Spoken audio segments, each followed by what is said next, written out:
A missa de hoje, em suas orações, leituras e no Evangelho, nos fala sobretudo da misericórdia e da caridade, especialmente da caridade manifestada pelo perdão. Na coleta, por exemplo, pedimos que Deus nos guarde com misericórdia contínua. Na epístola, São Paulo nos exorta a nos armarmos com a armadura de Deus.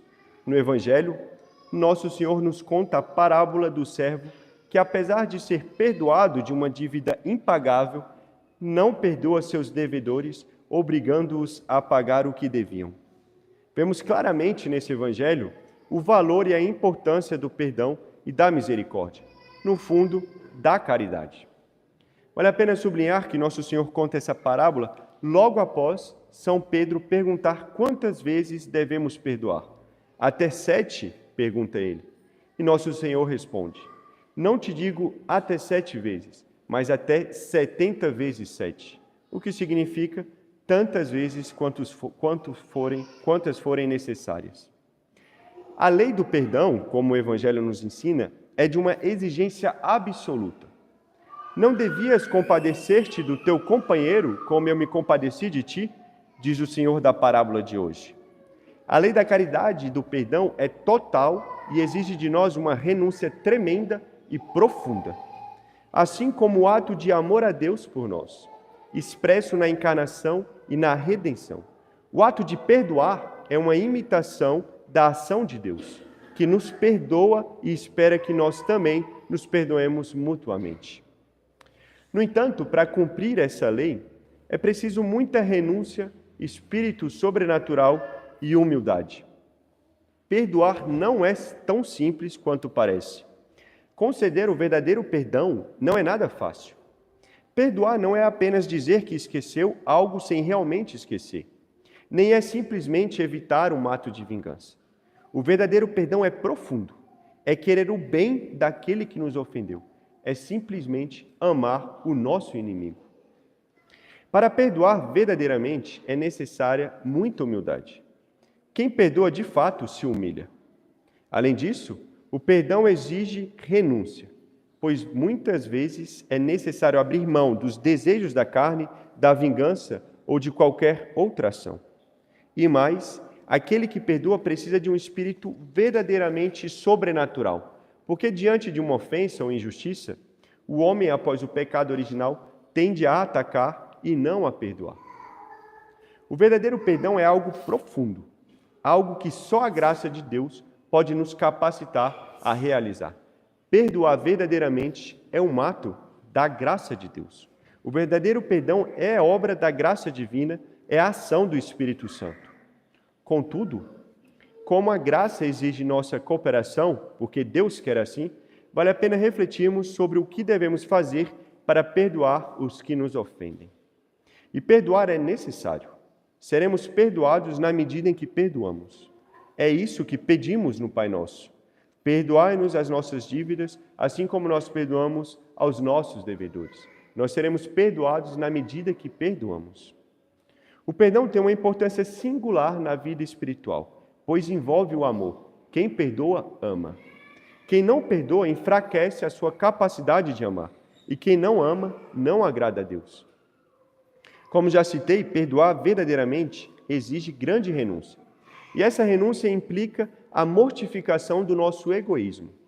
O egoísmo e a falta de perdão estão intimamente relacionados, pois ambos nascem de uma desordem do amor próprio. E é sobre isso que pretendo falar no sermão de hoje. Como o egoísmo impede o verdadeiro perdão e destrói a caridade. Antes de mais nada, vejamos o que é o egoísmo. São Tomás de Aquino diz que o egoísmo pode ser entendido como uma desordem moral que coloca o interesse próprio acima do bem comum e da vontade de Deus. Ou seja, o egoísta é aquele que pensa em si, mesmo antes dos outros e até mesmo antes de Deus. O egoísmo está enraizado no amor desordenado por si próprio, que distorce o verdadeiro sentido da caridade e da justiça. Então, o egoísta não é nem caridoso, nem justo, pois coloca o seu interesse acima do amor a Deus e ao próximo, o que vai contra a caridade e contra a justiça. É impossível que o amor e o egoísmo coexistam em uma alma. Ou o amor supera e expulsa o egoísmo, ou o egoísmo enterra a caridade.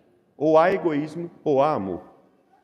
O egoísta ama de maneira desordenada, inverte a ordem do amor. Há uma hierarquia no amor e na caridade. Devemos amar a Deus acima de todas as coisas e, em segundo lugar, amar ao próximo como a nós mesmos. Deus nos ordena isso. Após o amor a Deus, devemos amar a nós mesmos e depois ao próximo. Essa é a ordem da caridade. O mais próximo de nós são aqueles ligados a nós de alguma maneira. O marido deve amar, em primeiro lugar, sua esposa e vice-versa, por exemplo. Depois os filhos, pais, parentes, amigos e etc. Existe, portanto, uma ordem na caridade. E dentro dessa ordem, Deus quer que nos amemos, que queiramos o nosso próprio bem, especialmente o bem espiritual, mesmo antes do bem do próximo. Porém, entendam bem o que isso quer dizer. Querer o nosso bem antes do bem do próximo quer dizer que entre pecar e salvar alguém, devemos preferir o nosso bem espiritual, ou seja, não pecar. Não podemos nos permitir pecar para salvar quem quer que seja, pois isso vai contra a caridade e contra a ordem estabelecida por Deus. No entanto, é evidente que o amor a si mesmo não exclui o amor ao próximo. Se eu posso me salvar e salvar o próximo, eu devo fazer o que for necessário para isso, não medir esforços para a salvação do meu próximo. O egoísmo, todavia, inverte essa ordem, priorizando o amor próprio desmedido e negligenciando o amor a Deus e ao próximo.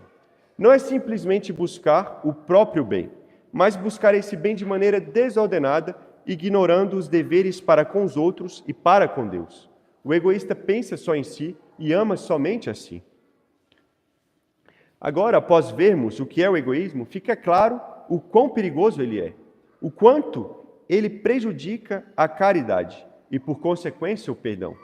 O egoísta, focado apenas em seus interesses, obviamente não conseguirá perdoar verdadeiramente, porque o perdão implica renúncia e mortificação de si mesmo, coisa que o egoísta se nega a fazer. O ato de não perdoar é uma forma de egoísmo, pois implica a recusa em renunciar ao orgulho e ao desejo de justiça própria.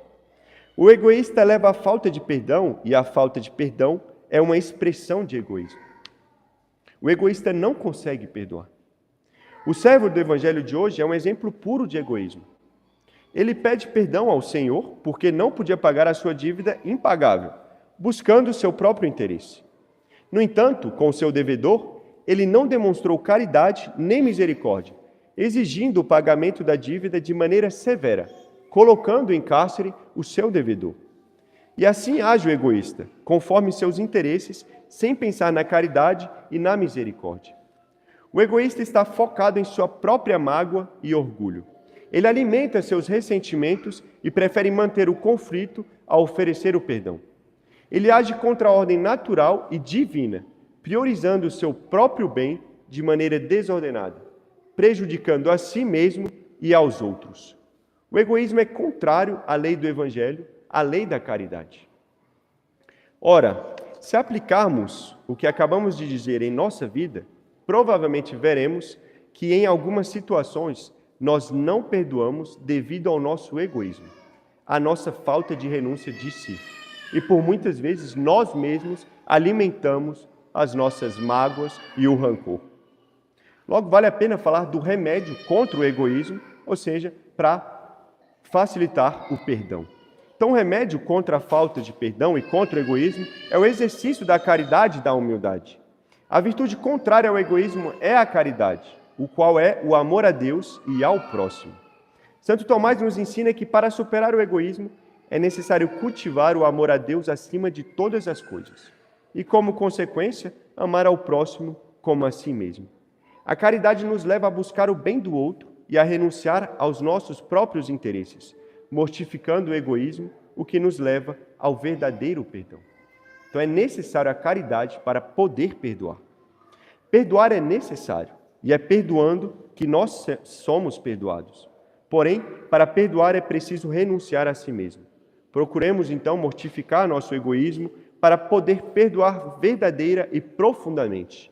O egoísmo é um grande obstáculo ao verdadeiro perdão e à caridade, e o egoísmo é também um obstáculo à nossa santidade. A falta de perdão é a expressão clara de amor próprio desordenado. Logo, que Deus nos dê a graça de cumprir sua vontade, ou seja, de perdoar o próximo, pois perdoar é amar. Que Nossa Senhora, que perdoou e rogou pelos soldados que crucificaram nosso Senhor Jesus Cristo, nos ajude a mortificar nosso egoísmo e a perdoar as nossas dívidas. Em nome do Pai, do Filho e do Espírito Santo.